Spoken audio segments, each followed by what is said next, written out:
we're yapping for 30 minutes and then we don't do it. Oh, we didn't record that.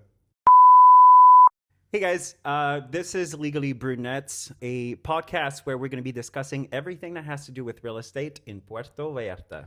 I am Orlando Santamaria, founder of Lex 360, which is a real estate law firm that specializes in real estate and immigration in Puerto Vallarta, Mexico. And my name is Kevin Victor, real estate agent with Hogar Realtors. And Episode 4. What about capital gain taxes? And today's topic is money. We're going to be talking capital gain tax. What are capital gain tax in Mexico and how can we reduce the impact? Okay, so now our fiscal law states that every time you are selling property, you have to pay a capital gain tax. Okay, and there is no way around it, like there in the U.S. or other countries, like when you buy. If you sell property, but then you buy another property within certain time, you don't have that does not. We don't have that exist here. Yeah. So what we have here is you have to pay the law says for foreigners 35% on the net gain. Okay. But you can reduce that, but you can way to get in a legally way to reduce that by if you become a resident of Mexico and you get a tax number, and then you can the main thing is you have to prove it is your primary residence. Okay. So the way to prove that it's your primary residence is to have a utility bill. You have to have a utility bill. Okay. And then with that utility bill, you have to have your tax number inserted within that utility bill. So your tax number is the one you get once you become a resident. So it's quite a process. Okay. Like you first have to become a resident, then you have to get a tax number. Yep. Then that tax number has to have fiscal obligations, which, once you are in that, we can help you and we can show you how that works. And your offices provides that service, correct? To help with immigration and taxes as well? Yep. Our offices provide all those services where we explain people and we guide them how to reduce the impact of capital gains when they sell. Okay. Yeah. That's amazing. So once they've done all that, so they get their residency, they get their tax ID number, then they get their utility bill under their name, put their RFC, which is their tax ID number. What else do they need to do? Is that what they basically have to do to qualify for the exemption? And what does it look like? Yes, that's part of it. They have to make sure they have, so it depends on the notary. Sometimes some notaries criteria, they allow you to have at least six utility bills, like backdated. A history of 6 months. A history of 6 months. Okay. And some others said as long as we have one, that's fine. Okay. So then that's when you have to. My recommendation is as soon as you get your property in Mexico, you if you are thinking in selling later, just try to get your residency, just so to reduce the impact of capital gains. And the thing with capital gains is because Mexicans or whoever prove that it's a fiscal resident of Mexico. Not just like you have to prove a fiscal residency of Mexico with, part of it is with your RFC. Yeah. Okay. And the law specifically says, it says more. It says like 55% of your income has to come from Mexican. So, but because we have some we call miscellaneous, so that what they actually allow you to you can prove in a different way, right? You can prove it with your utility bill, and you can prove it with your tax number. But basically, once you do that, you have to have those 6 months, that 1 month.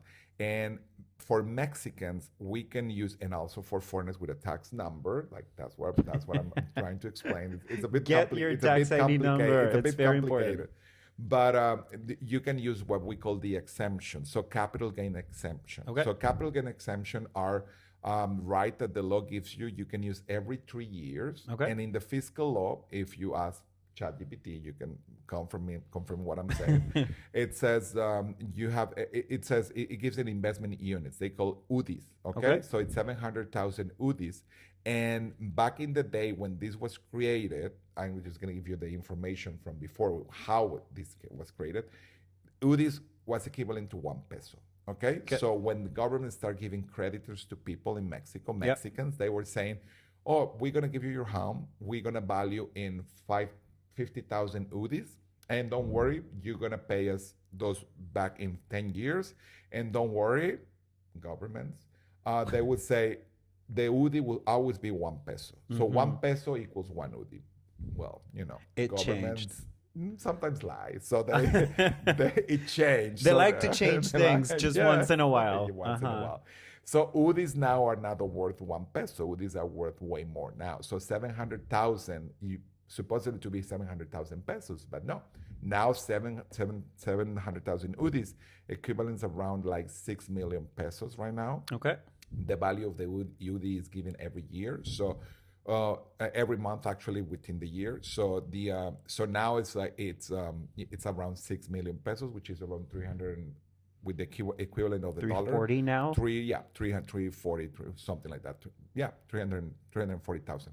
So if you're selling your property, this is what it matters to you. Like if you're selling your property for 300, if you bought it for $100,000 and you're selling your property for $300,000, $320,000, and you are eligible for exemption, then you will pay zero pesos in capital gains. But let's say we'll go higher. If you bought the property for $400,000, okay, and you're selling the property for $600,000, if you are eligible for exemption, the bottom line is you will reduce your capital gains by a lot using the exemption.